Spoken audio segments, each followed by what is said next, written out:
Hi, I'm Joey, and this is a rolling commentary of my role with Uke Mike. Let's get started.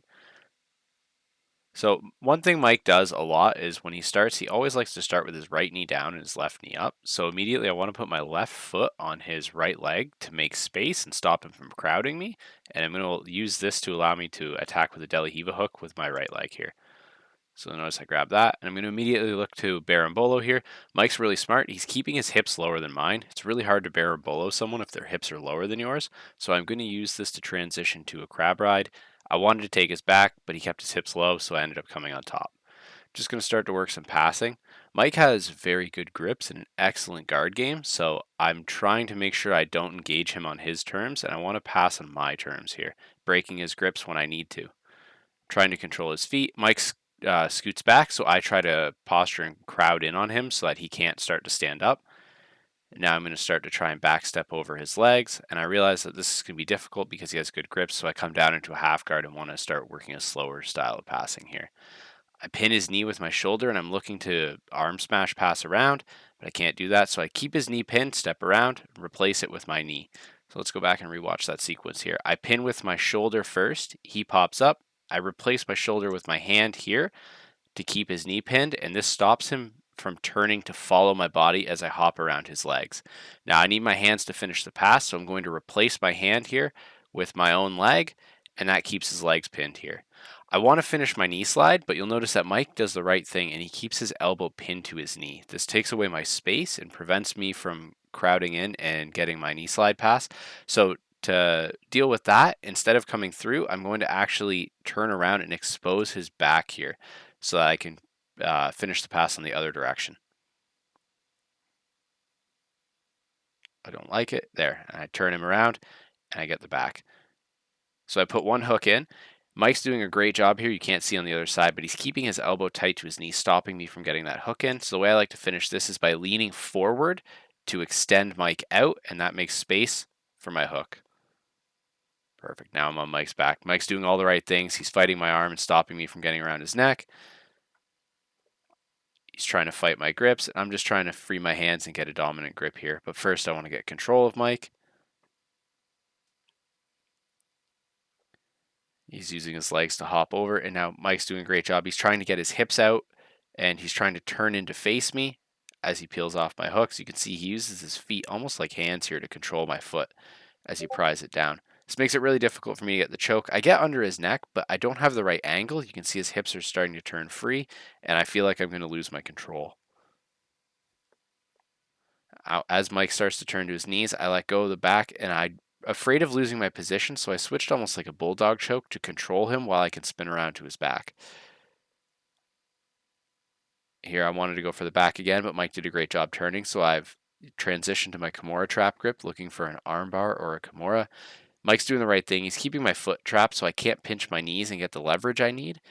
So I'm slowly trying to free my knee. I realize it's not going to happen, so I give up and I just spin around to the back, keeping my Kimura trap grip. The Kimura trap grip is a really strong grip and lets me control Mike.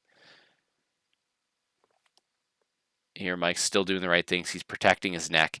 It's very hard for me to submit Mike from here because of the way he protects his neck, but he's willing to keep giving up the position to me. So instead of just holding the position and riding the round out, I realize I'm going to have to start switching soon to attack something else. Here I'm looking for an arm as he comes to his knees. I don't really have it, so I'm going to bring him back down. Mike's doing a great job of not letting me settle or get near his neck, constantly fighting my grips. I think about switching to the body triangle, but he threatens my ankle, and I let go of that. He's starting to come down, and now here, Mike's gotten to his knees, and instead of taking his back again here, I switched to the chair sit, and now I'm trying to isolate this top arm. I've realized at this point that it's going to be hard to submit Mike from his back, so I'm trying to find any way I can to get a different control. He's gone to there, and I'm stopping him from going shoulder back to the mat. And notice here, as I try to transition to grab that top arm, Mike's going to start to drop back. I need to keep him on his side. As I do that, he goes back to his knees, and I take the back again. Still looking for the neck. It's hard to get my hand through because Mike is doing such a good job of blocking his neck and controlling my grips. I'm going to switch here. This is a transition I really like. I realized I couldn't get to Mike's back, So one of the things I like to do from the back, I take my top hook off and I actually go underneath his leg like that, and it allows me to sit back into 50-50, which is one of my favorite guards for attacking legs. So here Mike's smart. He keeps his feet triangled. Again, he's always trying to keep him away. Mike's submission defense is very excellent. He's making my life really hard here. So I'm trying to look to come up and get a knee bar here. He does a good job of getting a grip and stopping me from extending my upper body. From here, the tighter Mike can keep me to him, the harder it's going to be for me to finish. I try to look for a cheeky little Americana there, but Mike's wise to that. And now I'm still just continuing to try to isolate one of his legs. As long as his legs are together in this triangle, it's very difficult for me to submit. But once I can isolate one, I can start to look for a submission. I get the hook I want on it, and I switch my 50-50 to what I call like a inside 50-50 here. My leg has come across. This makes it a little bit harder for him to keep his legs together and a little easier for me to isolate. I've separated one. I don't really have anything yet. I'm looking for the heel hook, but he's too tight to me. I can't get that heel where I need it in the sweet zone. Here, I'm still fighting both feet. He's controlling my grips and knee well. I get a little grip here, but it's still too loose. You can see if I go back a second. When I free it, you'll notice that all that extra space in between right here. You'll notice there's a ton of extra space between my chest and his ankle. Ideally, I would want that tighter to me, and he's going to use that to make the space he wants. But as he starts to invert here to try and roll, I'm going to catch that leg and go switch to the knee bar. Now, one of the things I really like to do when I go for leg locks and people try to make space to escape out the back is to switch to that knee bar as they're escaping.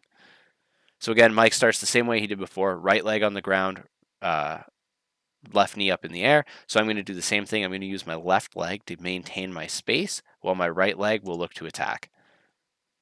So my left leg maintains space. My right leg looks to attack. Mike's smart, though. He's decided to switch onto a straight ankle lock here. This is going to be really hard for him to finish because he doesn't have any control of my hip. So I'm able to bring my hips up and start to crowd him and pry his leg off. I look for my own straight ankle lock, but I don't have the angle, so I'm going to switch to the toe hold, and I get the finish as he rolls. And we get to have a nice little laugh here because he realized there were only a couple seconds left in the round when he tapped.